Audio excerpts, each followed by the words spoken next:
हठ कोष ए जीवनનો એક એકમ। આસપાસ નજર કરતા આપણને સજીવ અને નિર્જીવ એમ બંને દેખાય છે। સજીવ કૂતરા, બિલાડા, ગાય, ભેંસ, પક્ષીઓ, કીટકો, માનવ આ બધાને સજીવ તરીકે આપણે જોઈએ છીએ। જ્યારે નિર્જીવો પેન, બુક, બોટલ, ચેર, પથ્થર વગેરે નિર્જીવ છે। તો સજીવ અને નિર્જીવ આપણી આસપાસ બંને દેખાય છે। ત્યારે આશ્ચર્ય સાથે ઘણા લોકોના મનમાં પ્રશ્ન થતો હશે કે સજીવોને જીવંત કહેવાય છે, જ્યારે નિર્જીવો એ જીવંત નથી હોઈ શકતા, એટલે કે જેને આપણે નિર્જીવ કહીએ છીએ શું એ જીવંત નથી હોતા? શા માટે આવું છે? એવું કેટલાકના મનમાં પ્રશ્ન થતા હોય છે।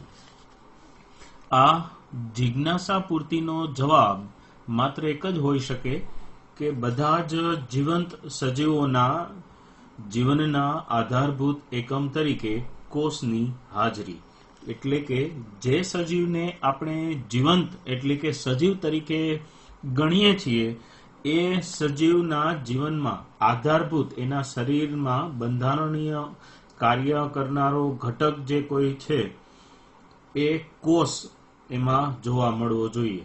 એટલે સજીવોના બંધારણમાં આધારભૂત પાયાનો મૂળભૂત એક ઘટક કોષ એમાં હોવો જોઈએ। એટલે કોષ જેમાં નથી એ આપણે નિર્જીવ તરીકે જોઈએ છીએ।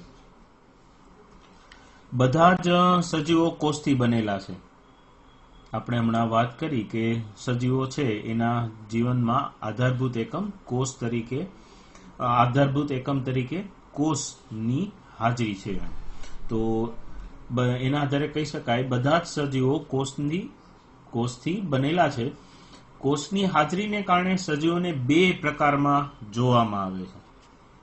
શરીરના બંધારણમાં કોષોની હાજરી, બરાબર, કોષોની હાજરીને કારણે સજીવોને બે પ્રકારમાં જોવામાં આવે છે, વર્ગીકૃત કરવામાં આવે છે। પહેલું, જે સજીવો માત્ર એક જ કોષોના બનેલા છે, એટલે કે જે સજીવોનું શરીર માત્ર એક જ કોષોનું બનેલું છે, એક જ કોષોના સજીવ બનેલા છે, તેવા સજીવોને એક કોષીય સજીવો કહેવામાં આવે છે। એક કોષી સજીવો કહેવાય છે। દાખલા તરીકે બેક્ટેરિયા, અમીબા, પેરામિશિયમ વગેરે આ બધા સજીવો એક કોષી સજીવો છે।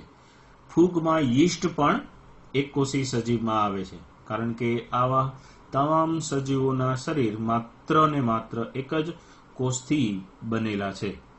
તો હવે બીજા પ્રકારના સજીવો, જે સજીવોનું શરીર એકથી વધુ કોષોનું બનેલું છે તેને બહુકોષી સજીવો કહેવાય છે। તો જેનું શરીર એકથી વધુ કોષોનું બનેલું છે, એટલે કે જેના શરીરમાં કોષોની સંખ્યા એકથી વધુ આવેલી છે। દાખલા તરીકે કૂતરા, બિલાડી, માણસ, પક્ષીઓ, વનસ્પતિઓ વગેરે, મોટા ઝાડ છે એવી વનસ્પતિઓ વગેરે બહુકોષી સજીવો છે, કારણ કે તેના શરીરમાં એકથી વધુ કોષો આવેલા છે, માટે આવા સજીવોને બહુકોષી સજીવો કહેવાય। તો સજીવોના બે પ્રકાર આપણે જોઈએ છીએ। એક કોષી સજીવ જેનું શરીર બંધારણ માત્ર એક જ કોષનું બનેલું છે। બીજા બહુકોષી સજીવો જેના શરીરના બંધારણ એકથી વધુ કોષો વડે બનેલા છે। આગળ આ બધી માહિતીને આધારે આપણને સવાલ થાય કે વોટ ઇઝ એ સેલ? કોષ શું છે? બરાબર, સજીવ શું છે એ વાત તો બરોબર છે। હા, કોષ શું છે અથવા તો જીવંત જે વાત કરીએ છીએ સજીવો એના બંધારણમાં રહેલો ઘટક એ શું છે? આગળ એક કોષી સજીવોમાં નીચે મુજબની ક્ષમતાઓ જોવા મળે છે। પહેલું, એક કોષી સજીવમાં તો સજીવ એ શું છે એ કોષના આધારે આપણને માહિતી મળે છે. તો એમાં સૌથી પહેલા એકોષી સજીવોની વાત કરીએ. એકોષી સજીવોમાં નીચે મુજબની ક્ષમતાઓ જોવા મળે છે. પહેલું, સ્વતંત્ર અસ્તિત્વ. એ કોષ પોતે સ્વતંત્ર હોય છે, એને પોતાને જીવવા માટે અન્ય કોઈ કોષોની હાજરીની જરૂરિયાત હોતી નથી. એ એક જ કોષ સ્વતંત્ર અસ્તિત્વ ધરાવે છે અને સ્વતંત્ર રીતે જીવે છે. બરાબર? Independent existence. બીજું, જીવનના બધા જ કાર્યો કરવા માટે સક્ષમ હોવું. એક જ કોષનું શરીર હોવા છતાં એ સજીવ તરીકે રહેવા, એટલે કે પોતાના માટે જરૂરી છે એ તમામ કાર્યો કરી શકતા હોવા જોઈએ. એટલે એ એની બીજી લાક્ષણિકતા થઈ. બરોબર? જીવનના બધા જ કાર્યો કરવા માટે સક્ષમ હોવું એટલે કે જીવનના બધા જ કાર્યો પ્રદર્શિત કરે છે. તો આ એકોષી સજીવની લાક્ષણિકતાની વાત કરી.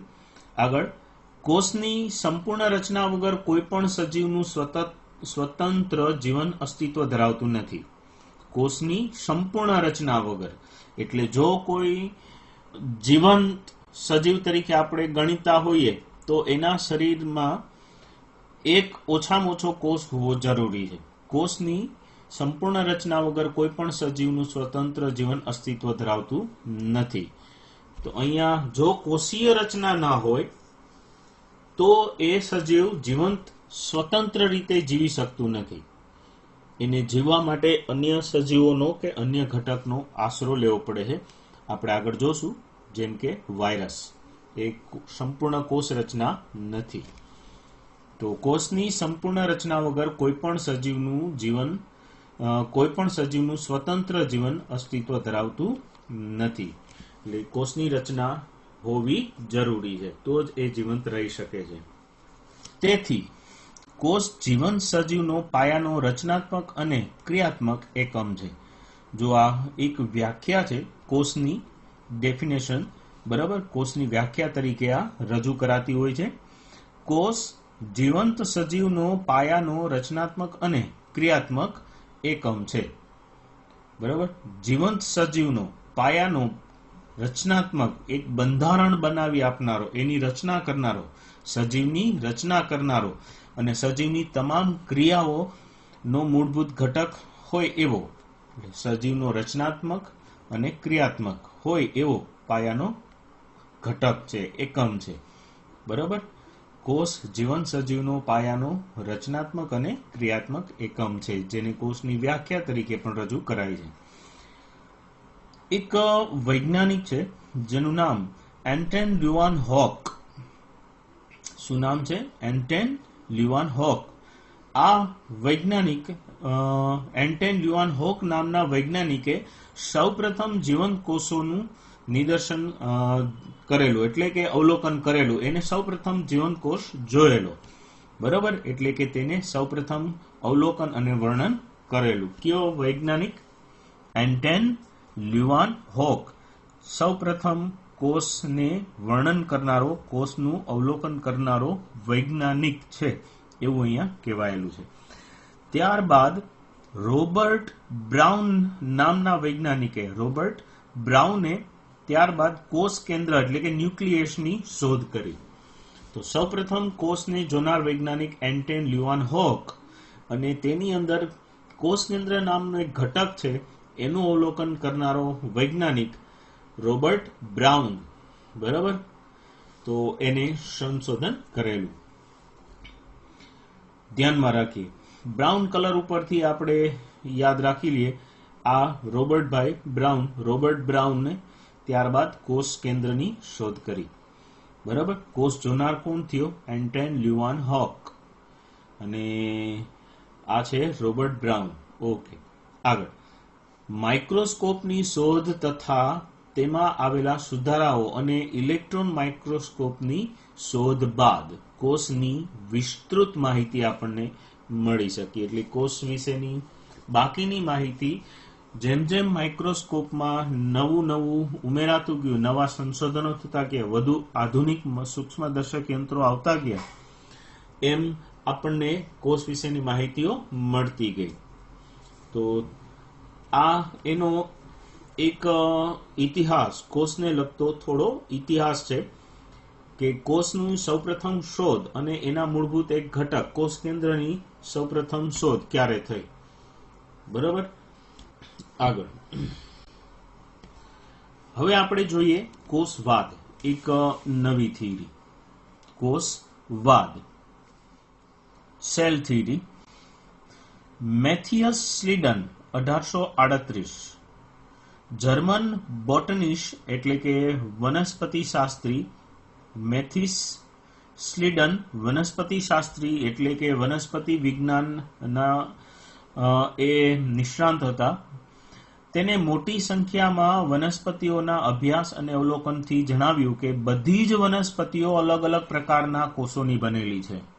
બધી જ વનસ્પતિઓ અલગ અલગ પ્રકારના કોષોની બનેલી છે, જે વનસ્પતિઓમાં પેશીની રચના કરે છે. જો આપણે કોષોની વાત કરી ગયા હમણાં થોડીક, બરાબર. હવે એક નવો શબ્દ આવે છે પેશી. તો પેશી એટલે શું એ આપણે સમજવાનું થાય છે. માત્ર એક જ કોષ હોય તો એને પેશી નથી કહેવાતી. સમાન પ્રકારના કોષો સમાન પ્રકારનું કામ કરતા હોય અને સમાન પ્રકારની રચના ધરાવતા હોય એવા કોષોનો જે સમૂહ હોય એને પેશી કહેવામાં આવે છે. દાખલા તરીકે આપણી ત્વચા કે જેના કોષોનું બંધારણ અને કોષોનું કાર્ય ઉપરાંત આ કોષોની ઉત્પત્તિ એ બધું સમાન છે. તો આપણી ત્વચા એ સમાન પ્રકારના ઘણા બધા કોષોની બનેલી એક રચના છે. તો એને ત્વચીય પેશી તરીકે ઓળખીશું. તો કોષમાંથી બનેલી રચના, કોષોના સમૂહથી બનેલી એક રચના કે જેમાં સમાન પ્રકારના કોષો છે, સમાન ઉત્પત્તિ ધરાવે છે અને સમાન કાર્ય કરે છે એવા કોષોના સમૂહને પેશી કહેવામાં આવે છે. તો મેથિસ સ્લીડન નામના વૈજ્ઞાનિકે 1838માં જર્મન બોટનિસ્ટ જે હતા, જર્મનીના હતા, એક વનસ્પતિ શાસ્ત્રી હતા. તેને મોટી સંખ્યામાં વનસ્પતિઓનો અભ્યાસ કર્યો અને અવલોકન કરેલું અને જણાવ્યું કે બધી જ વનસ્પતિઓ અલગ અલગ પ્રકારના કોષોની બનેલી છે અને આ કોષો વનસ્પતિઓમાં પેશી રચે છે. આપણે મેથિસ સ્લીડનનો ફોટોગ્રાફ હમણાં જોયો. આગળ એક અન્ય વૈજ્ઞાનિક છે થિયોડોર સ્વાન, 1839. ધ્યાનમાં રાખીએ, મેથિસ સ્લીડન 1838માં, જ્યારે એના પછીના જ વર્ષે આવે છે થિયોડોર સ્વાન. તો થિયોડોર સ્વાન એ ઝૂઓલોજિસ્ટ હતા, બ્રિટનના હતા. ઝૂઓલોજિસ્ટ એ પ્રાણીશાસ્ત્રી થાય, પ્રાણી વિજ્ઞાનના નિષ્ણાંત થયા. બરાબર. થિયોડોર સ્વાન 1839 બ્રિટનના ઝૂઓલોજિસ્ટ હતા. થિયોડોર સ્વાને તે જ સમયગાળામાં એટલે કે 1839ના સમયગાળામાં વિવિધ પ્રાણી કોષોનો અભ્યાસ કરી અને જણાવ્યું કે કોષોની બહાર એક પાતળું પડ આવેલું હોય છે.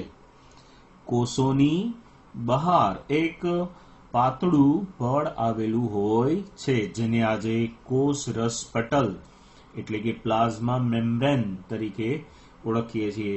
એ આજે કોષ રસ પટલ તરીકે જાણીતું છે. આપણે થિયોડોર સ્વાન નો ફોટોગ્રાફ જોઈએ. એ થિયોડોર સ્વાન 1839માં થઈ ગયા. બ્રિટનના પ્રાણીશાસ્ત્રી હતા, ઝૂઓલોજિસ્ટ હતા. એને વિવિધ પ્રાણી કોષોનો અભ્યાસ કરેલો અને તેને જોયું કે કોષની બહાર એક પાતળું પડ, બહારની સપાટી પાસે એક પાતળું પડ આવેલું છે, જે આજે આપણે કોષરસ પટલ તરીકે ઓળખીએ છીએ. એ સમયે એને આ નામ આપેલું નહીં, ત્યારબાદ ધીરે ધીરે સંશોધન થતા એ કોષરસ પટલ તરીકે જાણીતું થયેલું. આપણે તેને પણ સ્ક્રીન ઉપર જોઈ લઈએ. કોષરસ પટલ. ઓકે. થિયોડોર સ્વાને વનસ્પતિ કોષોના અભ્યાસ બાદ એ પણ જણાવ્યું કે વનસ્પતિ કોષોની ફરતે કોષ દિવાલ આવેલી હોય છે, જે તેનું એક વિશિષ્ટ લક્ષણ છે. શા માટે વિશિષ્ટ લક્ષણ કીધું? એને જોયું હતું પ્રાણી કોષોમાં એને વનસ્પતિ કોષોમાં પણ જોયું. બંને વચ્ચે એક તફાવત જોવા મળ્યો, આ યાદ રાખજો. વનસ્પતિ કોષોની જ ફરતે કોષ દિવાલ આવેલી હોય છે, માટે વનસ્પતિ કોષોનું આ વિશિષ્ટ લક્ષણ થશે, કારણ કે પ્રાણી કોષોમાં કોષ દિવાલ જોવા મળતી નથી. માટે વનસ્પતિ કોષોની ફરતે આવેલી કોષ દિવાલ એ તેનું વિશિષ્ટ લક્ષણ છે. જેના આધારે થિયોડોર શ્વોને એક સંકલ્પના રજૂ કરી કે વનસ્પતિઓ અને પ્રાણીઓના શરીર કોષો અને કોષોની નીપજના બનેલા છે. વનસ્પતિ અને પ્રાણીઓના શરીર શેના બનેલા કીધા? કોષો અને કોષોમાંથી બનેલી નીપજો એટલે કે કોષોમાંથી બનેલા પદાર્થો જે છે તેના બનેલા છે. બરાબર, બે વસ્તુઓ મળી, એક કોષો અને કોષોમાંથી બનેલા ઘટકો, આ બંને મળી અને વનસ્પતિ અને પ્રાણીઓનું શરીર બનાવે છે, એવું થિયોડોર શ્વોને જણાવ્યું એક સંકલ્પના તરીકે. તો થિયોડોર શ્વોને એક સંકલ્પના રજૂ કરી કે વનસ્પતિ અને પ્રાણીઓના શરીર કોષો અને કોષોની નીપજના બનેલા છે. આ સેન્ટેન્સ થોડું ધ્યાનમાં રાખવા જેવું છે.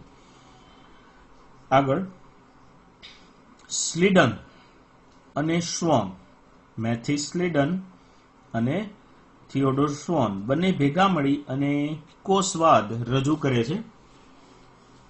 કોષવાદના શરૂઆતના આ મુદ્દા હતા: દરેક સજીવનો ક્રિયાત્મક અને રચનાત્મક રીતે બંધારણીય એકમ કોષ છે.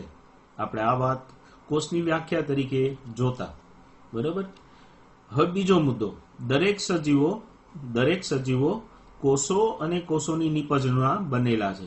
આ મુદ્દો આપણે હમણાં જોયું. તો આ બે મુદ્દાને આધારે બંને વૈજ્ઞાનિકોએ મળી અને કોષવાદ રજૂ કરેલો. અહીંયા એક સવાલ છે કે સજીવનો બંધારણીય અને રચનાત્મક રીતે રહેલો ઘટક એકમ એ કોષ છે, તો કોષ આવ્યો ક્યાંથી?